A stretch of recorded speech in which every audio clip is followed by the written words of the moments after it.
আব্বা, ও আব্বা, কি রে ডাকতেছিস কে? কি দরকার?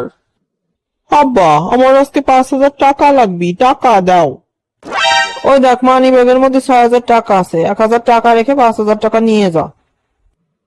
আচ্ছা আব্বা, তোমার একটা কথা জিজ্ঞেস করি, আমি যখন যে টাকা চাই সাথে সাথে দিয়ে দাও, কোনো সময় শোনাও না যে টাকা কি করবি?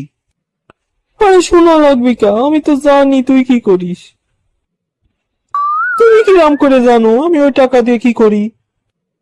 তাই মোবাইলে রিচার্জ করিস, বন্ধু বান্ধব নিয়ে মাঝে মাঝে খাওয়া দাওয়া করিস, আর আর তারপরে কি? শোন, ফেসবুকে তুই যে মেয়ের সাথে প্রেম করে টাকা পাঠাস, সেই মেয়ে তো আমি। বললা তুমি কি করছো? তুমি তো নি আমার সুইটি। আমার সাথে চালাকি।